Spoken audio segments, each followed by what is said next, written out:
आई कुठून आले? शिंदारवर काय त्रास होतो? हातले दुखत करून दाखवा वरती हात. एवढा याच्या वर जात धरून न्या. नाही जायचं धरून बघा ना, वरती करून बघा धरून. तरी पण नाही जात. नाही किती जात. दिवसापासून त्रास आहे? 2-3 महिने झाले. 2-3 महिने झाले. बरं. पुढे जायचं.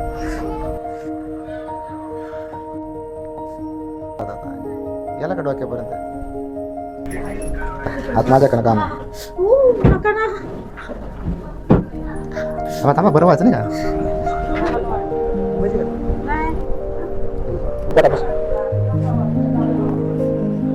उठा उठा उठा. सोडा इकडे.